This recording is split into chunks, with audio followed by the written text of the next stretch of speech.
Poppy Playtime. Chapter 4 never ceases to amaze us with its characters. Their number with each chapter only increases. And the most important thing is that all these characters are completely different. However, the fate of today's hero is one of the most tragic in the Poppy Playtime universe. And yes, today we're going to talk about Doey. I can't help but think about his strange behavior. What is going on with him? Who is he? What were the motives behind his betrayal? And what's behind his real story? Let's start with the origins. Doey was originally a toy developed by Playtime back in 1950. The Doey plasticine doll became the second commercial hit of the Playtime Co. Periodically, the company updated and revived it in each new decade. Every little detail of your imagination could become a reality thanks to Doey, which was very likely responsible for its great success. But it's just a toy that each of us can easily buy. It's not a monster that has been subjected to horrifying experiments, and it's not haunted by the souls of dead children. The most important thing is hidden in the character Doey, who first meets us in the 4th chapter of Poppy Playtime. To us, he appears as an ally and the owner of a certain asylum. So the asylum is a place where all the surviving monsters who haven't gone mad and don't support Prototype are hiding. And our Doey is the backbone of this place, but he is not as simple as he seems at first glance. During the 4th chapter, you could notice how often Doey changes his mood. He could be both playful and joyful, calm and reasonable, and aggressive and sad. The intonation in Doey's voice can also change dramatically. It all seemed very suspicious to me. Coming from afar, I will try to reveal to you the mystery of his strange behavior. It all starts with a boy named Jack, who receives a toy Doey as a present, and together with the toy, he also receives an invitation to a tour of the Playtime factory. Visiting this tour there happened a truly terrible thing. The boy Jack, for unknown reasons, fell off the bridge, falling straight into a barrel, where presumably made mixes that were necessary for the manufacture of toys Doey. It is this incident that appears to be described in one of the ARG documents we received before the release of Chapter 4. The 1993 incident is considered an accident by Brandon's co-worker. Brandon was in charge of a group of hikers, although much of the text from the report we received is not available to us.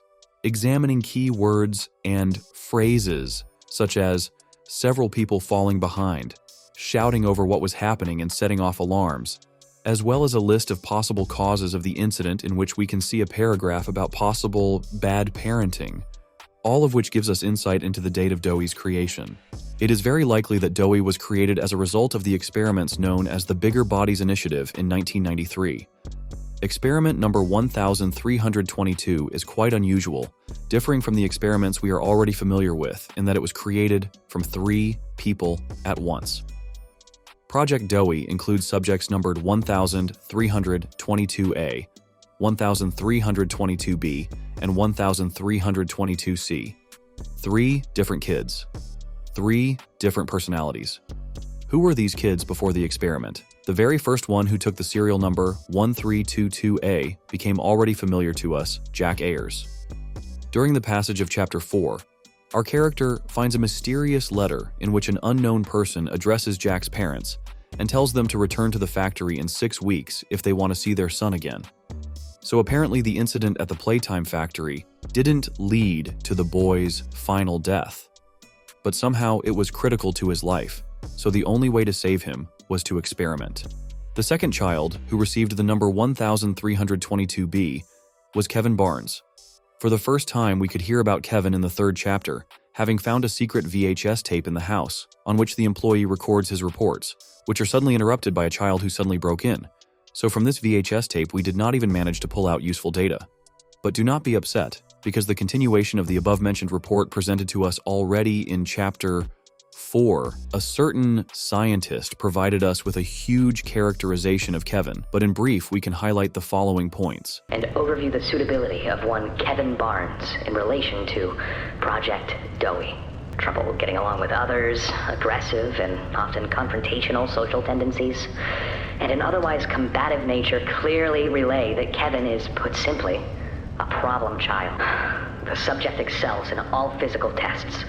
Reflexes, reaction time, and mental fortitude all tested well above average in game station examinations.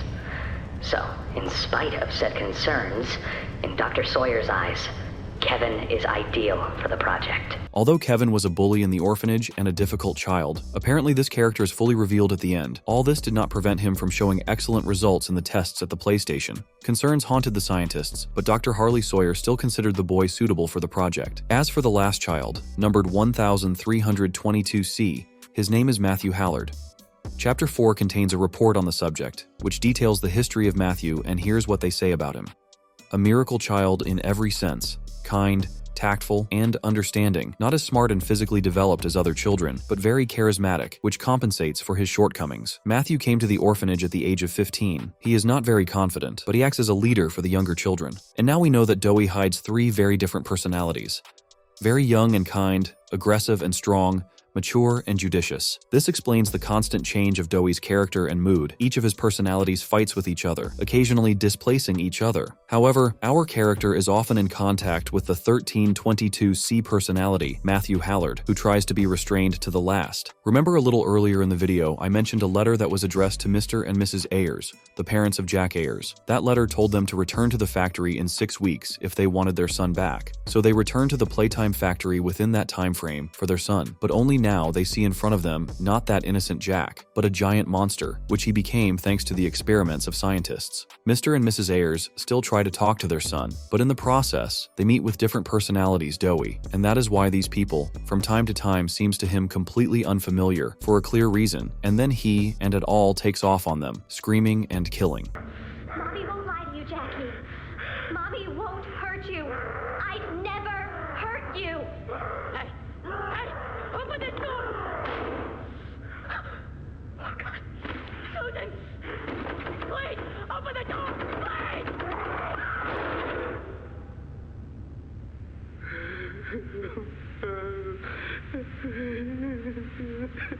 The parents died at the hands of their own child, who only after the deed was done realized what he had done, mourning what had happened. At this point, it appears that Jack's character begins to dominate Doey more and more.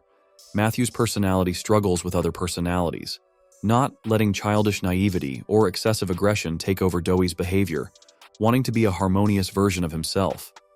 For such an occasion, Doey recorded a VHS tape called A Reminder, musing on it about how he dreams of getting out. The best part is that he can easily do it because of his peculiarities, but remembers others who are not like him at all and reasoning that they need him. At a time when Poppy Doll Doey's only hope is missing, he simply doesn't allow himself to abandon the others in such a difficult time, and this entry serves as a reminder of sorts not to forget his true purpose. But they mean a lot to me.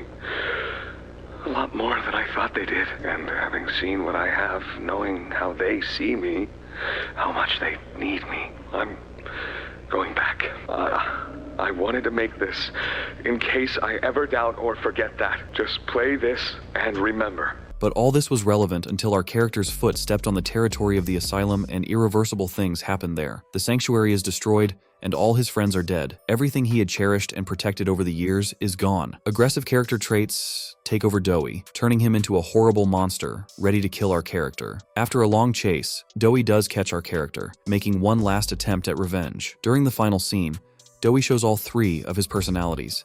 Kevin's aggression with yelling at the player. You and Poppy!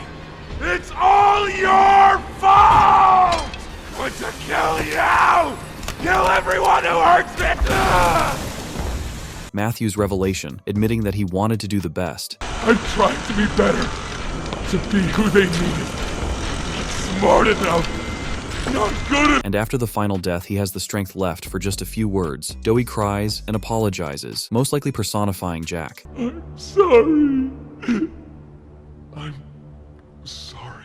Kevin is hardly sorry for what happened. He only prevented Doey from being the perfect ally, turning him into a horrible and very dangerous monster, which ultimately led him to his tragic end. So, what do you think of Doey? Leave your opinions in the comments. Don't forget to subscribe to the channel so you don't miss anything important. Well, that's all for today. I hope you enjoyed the story of the main monster of Chapter 4 of Poppy Playtime. See you very soon. Bye-bye.